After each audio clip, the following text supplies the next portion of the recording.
আমাদের যে ধর্ণা মঞ্চ এখানে আমরা সবাই উপস্থিত হয়েছি, আজ তার দ্বিতীয় দিন, আজ শেষ দিন, ঠিক আছে। এক্সপিরিয়েন্সের 10 নম্বর নিয়ে আমাদের আন্দোলনটা শুরু হয়েছিল। এক্সপিরিয়েন্সের 10 নম্বর দেওয়া হবে না, ঠিক আছে। তো আমাদের সেখানে একটা কেস ফাইলও হয়। সেখানে ভীম কুমার সরকার তার ভীম কুমার সরকার সেই কেসটা করেছিলেন, ঠিক আছে। ভীম কুমার সরকার এখানে উপস্থিত আছে। তো আমাদের যে কেসের এগনেস্টে সরকার পক্ষ উকিল এনেছিলেন, সেটা ছিল দিল্লি থেকে এনেছিলেন, মেম সাহেবাকে এনেছিলেন। তো উনি ওনার বক্তব্য ধরে আমাদের হাইকোর্টে পেশ করেছিলেন যে ফ্রান্সের অমুক কোর্টে এই রায় দিয়েছে, এক্সপেন্সের নাম্বার দেওয়া হয়েছিল।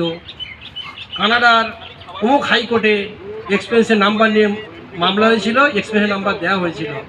কিন্তু আমাদের দেশের একটা সংবিধান আছে যে সরকারি যে কোনো সংস্থার চাকরির ক্ষেত্রে সমস্ত ক্যান্ডিডেটকে সমান অধিকার দেওয়া হবে, ঠিক আছে। কোনো বাড়তি নাম্বার দেওয়া যাবে না, তাহলে আমাদের দেশের সংবিধানকে অপমানিত করা হবে। অথচ মেম সাহেব এসে কানাডার সংবিধান দেখালো, ফ্রান্সের সংবিধান দেখালো, দেখে আমাদের দেশের সংবিধানকে বুড়ো আঙুল দেখিয়ে উনি অপমানিত করলেন, ঠিক আছে। কিন্তু উনি এটাও খবর রাখে না। 1945 সালে ইতালির মিলান হাইকোর্টে একটা কেস উঠেছিল এই এক্সপেন্সের নাম্বার নিয়ে, যে এক্সপেন্সের নাম্বারটা ছিল 2 নাম্বার ছিল। ওখানে ছিল যে অ্যাডভোকেট লড়েছিলেন যে এক্সপেন্সের নাম্বার দেয়া হবে, ঠিক আছে, দেয়া হবে। তো উনি মোকদ্দমা করে তারপরে উনি অনেক মানবিকতার চিন্তা ভাবনা করেছিলেন যে এই কেসে আমার লড়া উচিত হয়নি, কারণ একজনকে অন্যায়ভাবে কিছু পাইয়ে দিয়ে আর যারা সত্যিকারে লড়ছে, যারা নতুন, ওদেরকে আমি বঞ্চিত করছি, ঠিক আছে। উনি কিন্তু তার 1 সপ্তাহের মধ্যে সুসাইড করে দিয়েছিলেন। তা আমাদের কি মেম সাহেব এরকম কিছু চিন্তা ভাবনা করবেন?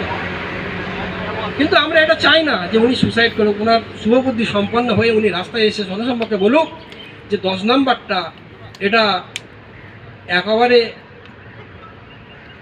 দেয়াটা খুবই অন্যায়, ঠিক আছে। উনি সেটা বলে সবার কাছে আমি চাইবো, আমরা সবাই আমাদের এসএলএসটি পেশাররা প্রত্যেকে চাই যে উনি ওই ইতালির হাইকোর্টের ওই রায়টা মেনে নিয়ে অন্তত আমাদের কলকাতার হাইকোর্টে এসে বলুক যে 10 নাম্বারটা দেওয়া যাবে না। ওই ইতালির হাইকোর্টের যে অ্যাডভোকেট উনি সুসাইড করেছিলেন, কিন্তু আমরা সুসাইডের ওনার কথা আমরা ওরকম প্রবঞ্চনা করবো না ওনাকে, ঠিক আছে, উৎসাহিত করব না।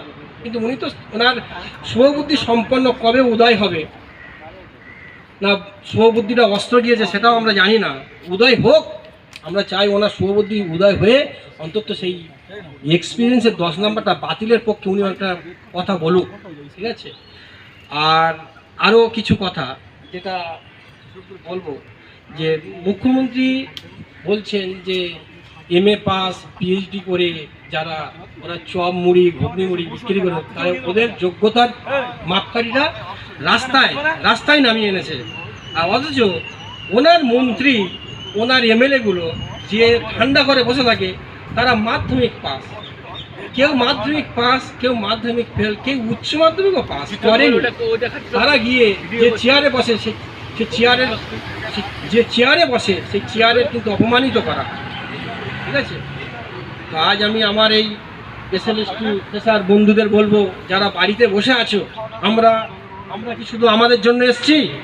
আমরা আমাদের জন্য আসিনি, সবার জন্য এসছি।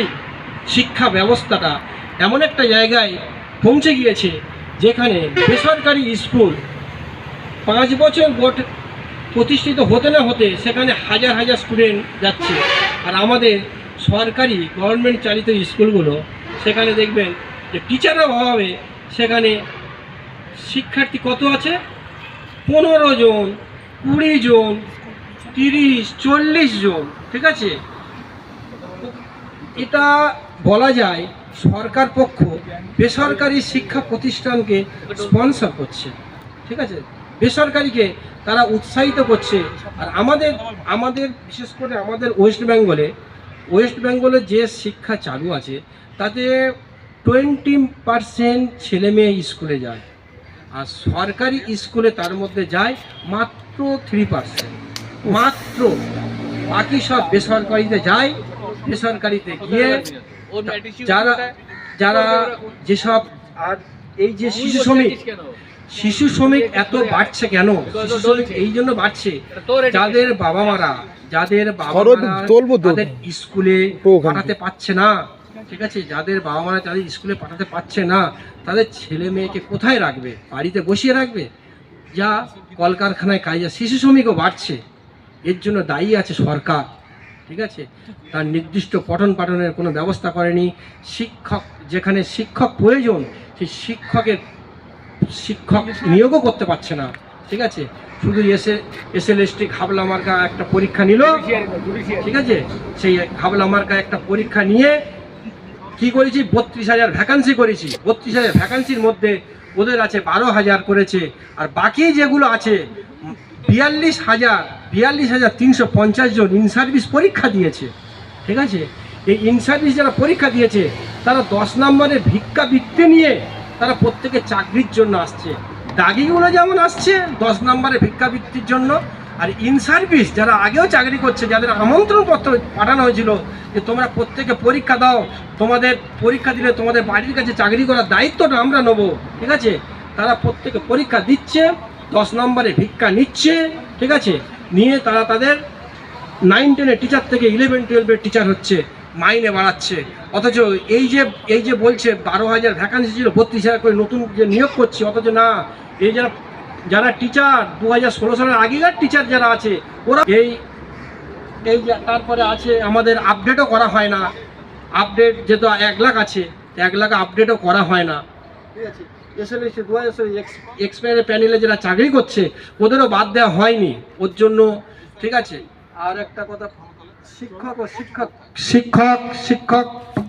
শিক্ষাকর্মী নিয়োগে স্বচ্ছতা বজায় রাখতে, ঠিক আছে, এটাও হচ্ছে না।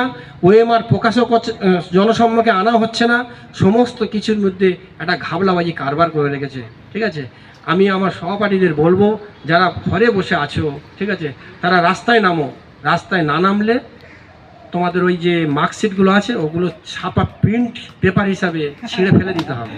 ও মার্কশিট না, ওটা একটা ছাপা ঠোঁয়া হিসাবে ব্যবহার করা হবে, ঠিক আছে। এই বলে আমি আমার বক্তব্য শেষ করি।